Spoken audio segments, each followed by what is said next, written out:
Bonjour et bienvenue dans la revue de presse hebdo et audio du secteur retail e-commerce en France, proposée par les Digital Doers. Nous sommes le 7 avril. Au sommaire cette semaine, 5 articles. Pivoter vers l'industrie circulaire est un investissement et non un coût, à lire sur e-commercemag.fr.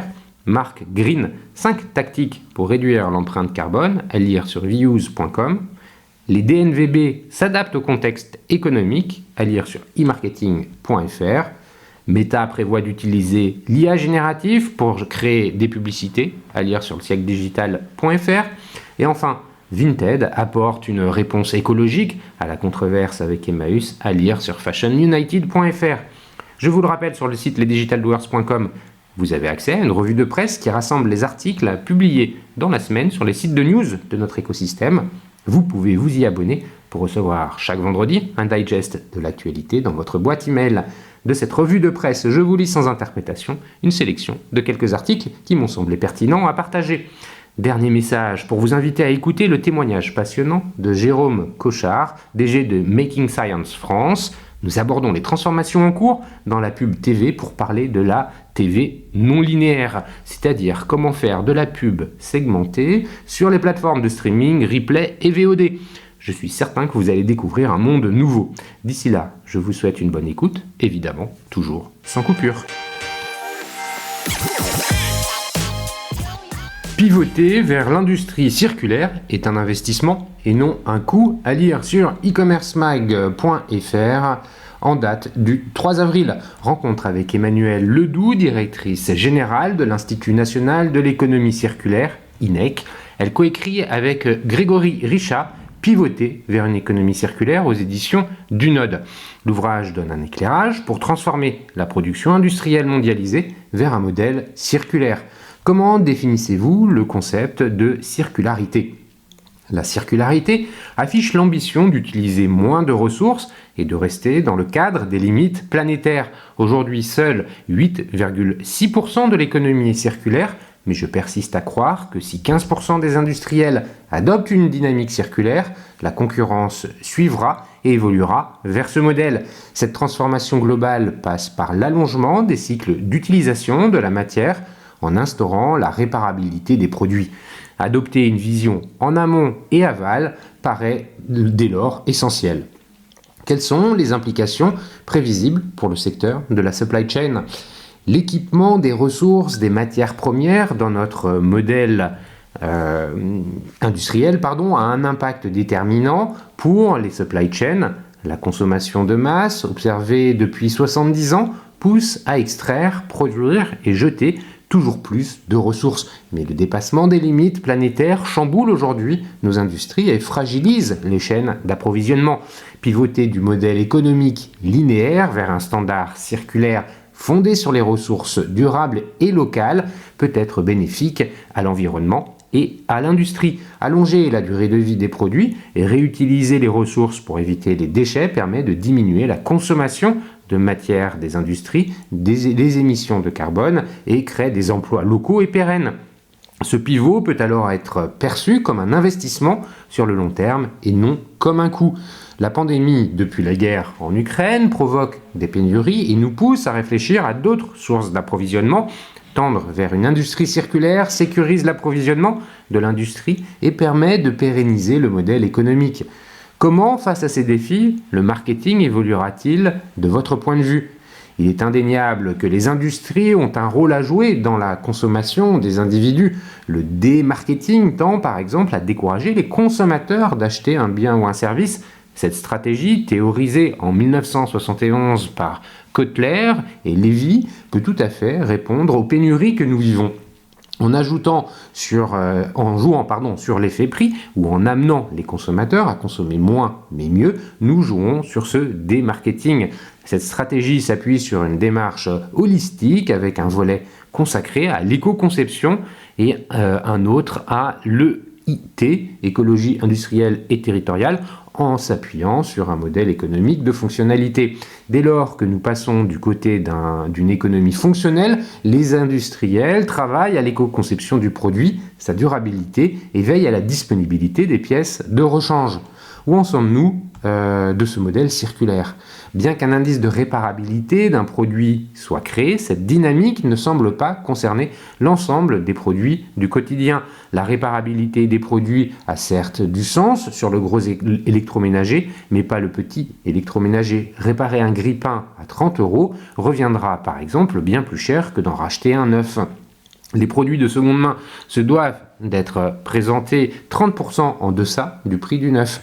Le modèle circulaire s'appuie véritablement sur la main-d'œuvre. Celle-ci engendre un coût parfois élevé, plus élevé que le coût de fabrication initiale. Pourtant, le prix des produits de seconde main constitue la principale source d'attractivité. Le prix de l'occasion doit être 30% inférieur à celui du neuf. Pour pivoter vers une industrie circulaire, il est impératif de modifier les chaînes de valeur, de la génération des ressources jusqu'aux usages individuels, tout en pensant à la seconde vie des produits. Nous nous trouvons aujourd'hui à un moment crucial où se met en place la responsabilité de tous. La question de l'acceptabilité est centrale. Si nous souhaitons véritablement une réindustrialisation, il est primordial de rouvrir les usines pour tendre vers l'économie circulaire. Il est vital d'élargir les filières de recyclage au même titre qu'il est nécessaire de proposer davantage de formation aux réparateurs.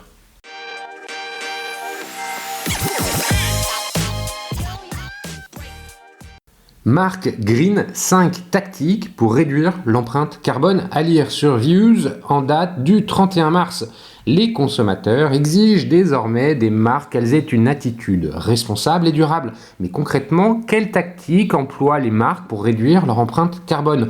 Pour y répondre, nous avons épluché les rapports environnementaux de marques ainsi que les cas publiés par des éditeurs de logiciels de bilan carbone, un secteur où opèrent de nombreuses startups françaises listées en fin d'article. Nous en avons extrait 5 tactiques de marque pour améliorer leur bilan carbone avec des exemples de L'Oréal, Le Slip Français, LVMH et Kering. Rappel sur les attentes durables des consommateurs. 90% des consommateurs européens attendent des marques qu'elles s'engagent réellement et les aident à mieux consommer en s'engageant dans la transformation verte. Les 3 principaux leviers identifiés par les consommateurs pour cette consommation raisonnée, le gaspillage alimentaire, l'obsolescence programmée et les modes de fabrication des produits. À date, plus de la moitié des consommateurs européens interrogés ne croient pas aux promesses des marques en matière de développement durable. Alors plutôt que de parler des promesses, regardons les actes concrets avec une sélection de 5 tactiques de marques pour réduire réellement leur empreinte carbone. 1. Analyser le cycle de vie des produits. La première tactique est en fait une étape cruciale de mesure et diagnostic. L'analyse du cycle de vie, ACV, est une méthode qui permet d'évaluer les impacts environnementaux associés à toutes les étapes de la vie d'un produit ou d'un service. L'analyse va de l'extraction des matières premières à la fin de vie, autrefois oubliées par les marques. Mais elles sont de plus en plus nombreuses à mettre en place des filières de revente ou recyclage avec les exemples de Lululemon et Decathlon. L'exemple avec le Slip Français qui a mené cette démarche d'ACV pour cartographier ses processus et leviers d'action et ainsi soutenir une démarche d'éco-conception. Parmi les leviers identifiés, aller vers des matières alternatives, les matières biocentrées, coton et laine issus de l'agriculture biologique, les matières recyclées, coton, laine, polyamide et polyester recyclé, les matières locales, lin, laine française, mélange à partir de fibres locales et les matières upcyclées, récupérées pour fabriquer de nouveaux produits.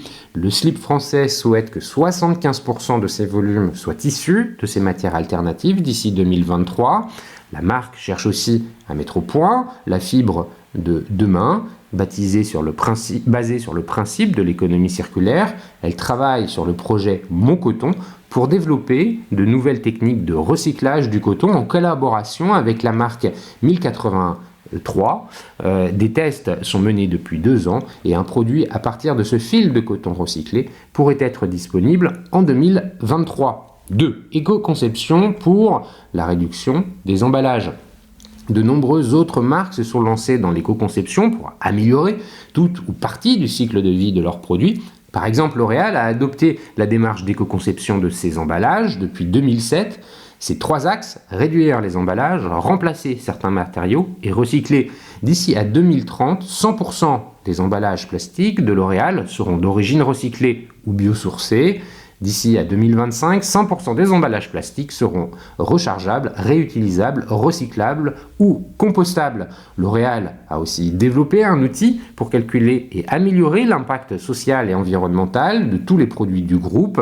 L'Oréal peut ainsi quantifier les axes d'amélioration sur l'emballage, la formulation des produits, le sourcing et l'impact social des produits. Exemple avec l'amélioration de l'impact environnemental et social de la crème Aquila Thermal. 3. Réduire la consommation électrique. LVMH équipe ainsi ses boutiques d'ampoules LED. Entre 2019 et 2021, la marque a réalisé 6% de réduction des émissions de CO2 liées à la consommation d'énergie grâce à la performance énergétique de ses boutiques. LVMH regroupe 75 maisons réalisant 79,2 milliards d'euros de ventes en 2022 avec un réseau mondial de plus de 5600 boutiques. En 2021, 57% des boutiques étaient équipées de LED. LVMH prévoit que 100% des boutiques le soient d'ici 2026 et que 100% de sa consommation d'énergie soit bas carbone. En 2021, seuls 39% de son énergie consommée était d'origine renouvelable. Le groupe a créé le programme LVMH Lighting qui accompagne les architectes de ces maisons pour la conception des installations d'éclairage LED. LVMH Lighting et Temeloa, un studio de design britannique, ont ainsi lancé en 2018 le think tank Lighting for Good qui regroupe 25 fournisseurs d'équipements d'éclairage pour qu'ils collaborent ensemble dans l'éco-conception de luminaires éco-responsables et réparables. LVMH met aussi en œuvre de nombreuses autres initiatives dans le cadre de son programme Live 360, avec notamment en 2023 le lancement de nouveaux services circulaires, réparation, surcyclage, etc.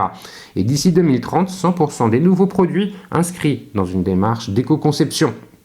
4. Optimiser la chaîne logistique. Le programme de développement durable de L'Oréal pour le futur a pour objectif de réduire de 50% les émissions de gaz à effet de serre liées au transport des produits du groupe cosmétique par rapport à 2016 et d'ici 2030. Les transports sont prioritaires dans ce programme sur la longue distance avec des modes de transport alternatifs, des motorisations moins polluantes et dans le futur à hydrogène. Sur les courtes distances et le dernier kilomètre, L'Oréal développe l'utilisation de motorisations moins polluantes avec des véhicules électriques ou NGL et vélos. Cette démarche demande plus d'anticipation grâce à une meilleure analyse des données, par exemple pour s'assurer que des coffrets cadeaux arrivent à temps à Noël dans toutes les boutiques en passant par du fret maritime. 5. Partager les données au sein de son écosystème. Kering a créé sa propre plateforme de mesure carbone et partage les datas avec son écosystème. L'initiative concerne le secteur de luxe, mais aussi au-delà avec les partenaires industriels et de transport notamment. Objectif de Kering, réduire de 40% son empreinte environnementale globale entre 2017 et 2025. En 2020, Kering avait communiqué ses résultats à mi-étape, moins 14% réalisés. En attendant, depuis 2018, Kering atteint la carboneutralité de ses opérations et de sa chaîne logistique par des opérations de compensation. Les rapports et outils pour se lancer. Pour inspirer les entreprises, le site weargreen.io recense les bilans carbone des entreprises et reprend les données publiques comme celles de l'ADEME. L'initiative Weargreen est portée par Galadream. Cette agence de développement web et mobile s'est engagée à réduire et compenser ses émissions de gaz à effet de serre avec l'accompagnement de la start-up française Greenly, spécialiste du bilan carbone pour les PME. Galadream édite aussi l'outil en ligne Orki pour calculer les émissions de carbone. De nombreux outils sont disponibles sur le marché pour aider les entreprises à mesurer et réduire leur empreinte carbone. Si vous souhaitez tester des solutions Made in France, le média d'intelligence écologique Les Horizons liste 10 startups françaises spécialisées dans le bilan carbone à retrouver sur leur site.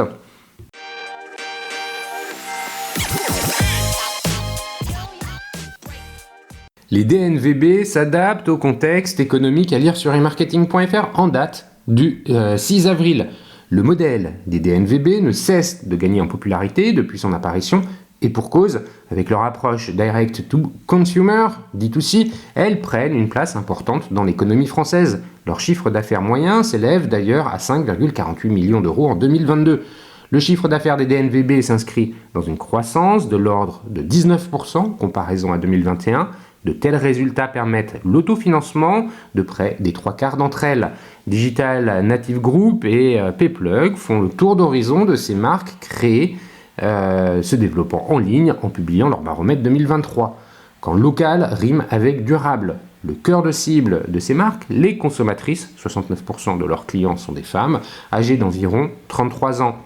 Si 38% des clients de DNVB sont âgés de 25 à 34 ans, leur panier moyen s'élève pour l'heure autour de 79 €. Il atteint 115 € pour les clients de 65 ans et plus. Cette clientèle ne représente cependant que 3,8% des consommateurs adeptes des DNVB. L'enquête de Digital Native Group et Pplug note tout de même un recul de la consommation de l'ordre de 14,5% chez les femmes. Cette tendance semble moins marquée chez les hommes puisqu'elle ne s'élève qu'à hauteur de 3%. Coïncidence ou véritable stratégie de développement, les DNVB diversifient leurs canaux de distribution. L'enquête révèle que 75% d'entre elles apparaissent désormais multicanales et plus d'1 sur 2 s'ouvre à l'international, soit une augmentation de 41,3% par rapport à 2021. Pour l'heure, 16% du chiffre d'affaires global se réalise à l'étranger. La grande majorité, 82%, des DNVB produits en Europe, dont 54% en France. D'ailleurs, 1 sur 10 bénéficie d'une certification RSE. Les DNVB plus nombreuses malgré la conjoncture économique actuelle. Le nombre de DNVB augmente en France. 715 marques répondent actuellement aux critères du DNVB ayant réalisé un exercice complet sur 2022 avec un chiffre d'affaires de plus de 300 000 €. Elles n'étaient que 592 à répondre à de tels critères en 2021 et 447 en 2020. Le nombre de DNVB a ainsi quasi doublé en 2 ans. Ces marques se concentrent autour de 6 secteurs d'activité. Un quart se spécialise dans le secteur de l'habillement et de la lingerie, 24% dans le bien-être et cosmétique, 19% dans les accessoires. Enfin, 89 DNVB françaises sont aujourd'hui dédiées à la maison et à la décoration. Une part quasi égale se focalise sur l'alimentation et la boisson, toutes les deux environ 12%. Une proportion plus restreinte, 7%, développent leur activité autour des sports et loisirs. Les spécialistes du D2C s'adaptent à la hausse des coûts d'acquisition et à la baisse de la consommation. Plus de la moitié du chiffre d'affaires des DNVB se réalise d'ailleurs grâce aux e-shops.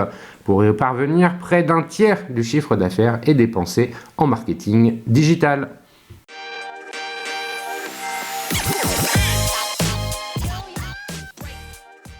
Meta prévoit d'utiliser l'IA générative pour créer des publicités, à lire sur siècledigital.fr en date du 6 avril.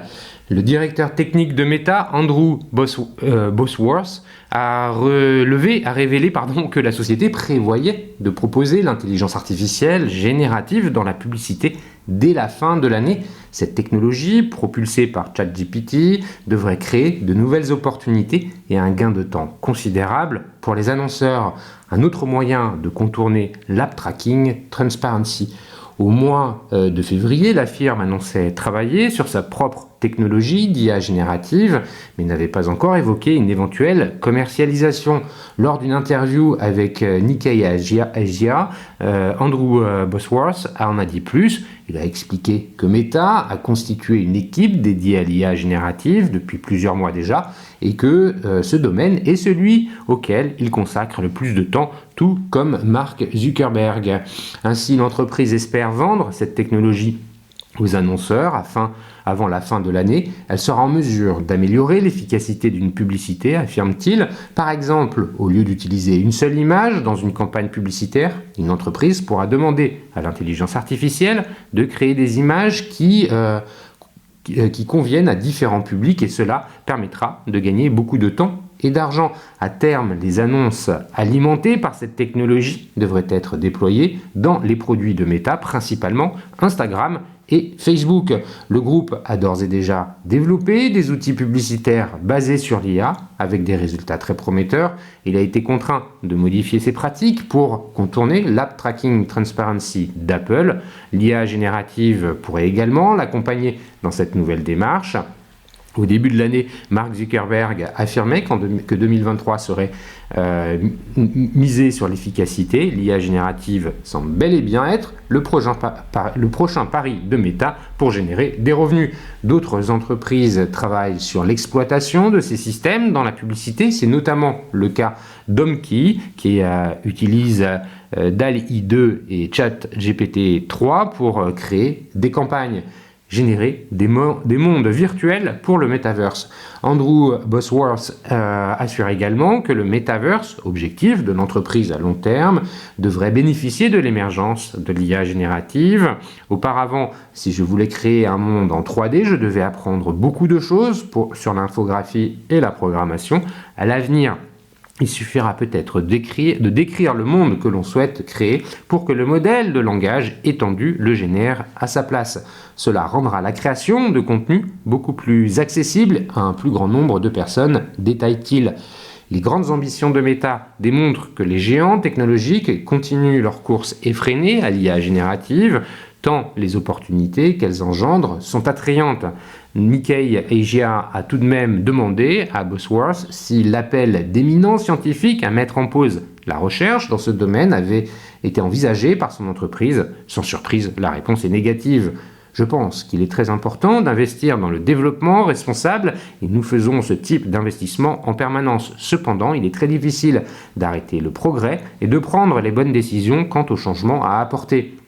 Très souvent, il faut comprendre comment la technologie évolue avant de savoir comment la protéger et la rendre sûre. C'est pourquoi je pense que non seulement ce n'est pas réaliste, mais que cela ne serait pas efficace, juge-t-il. L'intervention du CTO démontre que si l'approche de Meta est différente de celle de Google ou de Microsoft, la société mise bel et bien sur l'IA générative pour développer et optimiser ses activités principales, à savoir la publicité et le Metaverse.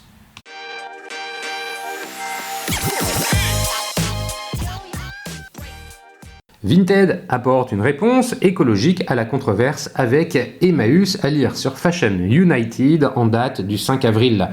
Vinted place le débat de la seconde main sur le thème de l'écologie en publiant les résultats de son premier rapport sur l'impact climatique effectué sur l'année 2021.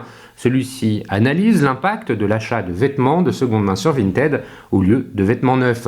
Pour mémo, Emmaüs a trollé la plateforme de seconde main Vinted en postant de fausses annonces qui s'avéraient singer le message original en devenant « si tu ne le portes pas, donne-le ». Sauf que « donne-le » signifie ne pas gagner d'argent, comme l'explique un porte-parole de Vinted dans un mail adressé à Fashion United. Pour beaucoup, récupérer un peu d'argent en revendant des articles qu'ils n'utilisent plus leur apporte une certaine valeur économique. À cela, la plateforme leader en Europe de la vente de vêtements de seconde main entre particuliers ajoute « Selon des sources externes, le marché mondial de l'habillement devrait passer d'une valeur de 1,5 trillion de dollars en 2020 à environ 2,5 millions de trillions en 2025. Même avec une augmentation du nombre d'inscrits et d'articles sur Vinted, nous sommes convaincus qu'il n'y a pas un modèle unique de remise en circulation des biens et de la place pour plusieurs initiatives en ce sens. Le rapport publié par Vinted quantifie l'impact écologique de l'achat de seconde main. Vinted s'est associé à la plateforme de suivi des émissions de carbone Vayu pour analyser les émissions de carbone évitées grâce à sa plateforme. À noter que le rapport n'a pas été réalisé pour répondre à la campagne d'Emmaüs car la société travaille sur ce rapport depuis plusieurs années et sa publication est internationale. L'étude basée sur un demi-milliard de transactions et sur les informations fournies par plus de 350 000 membres utilise une approche connue sous le nom d'analyse de cycle de vie conséquentielle ACV. Le rapport indique que le total des émissions de carbone économisées par la plateforme Vinted en 2021 est de 453 kilotonnes de CO2. Autrement dit, l'achat de mode de seconde main sur Vinted permet d'éviter 1,8 kg d'équivalent CO2 par article d'occasion par rapport à l'achat d'un article neuf. Un cinquième des participants à l'enquête choisirait d'acheter des articles de seconde main plutôt que des articles neufs, même si un vêtement neuf coûtait à peu près le même prix qu'un vêtement de seconde main. En d'autres termes, la seconde main est devenue le premier choix pour 20% des membres. Par ailleurs, 20% des acheteurs et vendeurs Vinted interrogés sont motivés par des préoccupations environnementales et sociales. Les résultats montrent que 39% des transactions ont permis d'éviter l'achat d'un article neuf. Pour chaque 2,56 vêtements achetés sur Vinted, l'acquisition d'un vêtement neuf a été évitée. La question cruciale, la question du transport de marchandises est un enjeu crucial. La majorité des membres Vinted interrogés, 73%, a choisi de faire livrer ces articles dans un point de retrait. Les livraisons en point de retrait plutôt qu'au domicile ont permis de réduire les émissions de 62% avec une empreinte carbone moyenne par livraison de 1,1 kg équivalent CO2 contre 1,77 kg pour la livraison à domicile. À noter que la plateforme ne permettant pas les retours, la consommation énergétique s'en trouve extrêmement réduite par rapport au site de vente en ligne classique. Pour près d'un quart des personnes interrogées, le trajet vers et depuis un point de retrait a duré en moyenne 13 minutes. Si la plupart des acheteurs et vendeurs interrogés ont utilisé une voiture pour se rendre en point retrait, une proportion non négligeable, supérieure à 30%, s'est déplacée à pied. 62% des emballages utilisés par les vendeurs interrogés ont été réutilisés, ce qui contribue à minimiser les déchets. En réutilisant les emballages initialement destinés à un usage unique, les membres Vinted ont permis d'éviter plus de 17 kilotonnes d'émissions. En moyenne, les émissions carbone par article des emballages s'élevaient à 30,86 grammes équivalent CO2. 65% des vendeurs interrogés ont déclaré qu'ils n'auraient pas revendu leur article sans Vinted. 20% s'en seraient potentiellement débarrassés ou les auraient laissés de côté sans les porter. Qui dit RSE signifie tenir compte des impératifs sociétaux. Nous essayons d'être une plateforme qui propose des solutions accessibles à tous pour valoriser et démocratiser un changement nécessaire de nos habitudes de consommation, conclut le porte-parole de Vinted. Bien entendu, nous reconnaissons l'importance du travail effectué par les associations caritatives et explorons les options pour soutenir leurs actions. Au-delà des dons par l'entreprise et de l'option de dons monétaires proposée à la communauté, la catégorie Vinted Pro, disponible en France, permet aux organisations caritatives de vendre leurs vêtements sur Vinted, leur donnant accès à une plus large base d'acheteurs potentiels. À ce jour, ce sont plus de 200 associations déjà inscrites.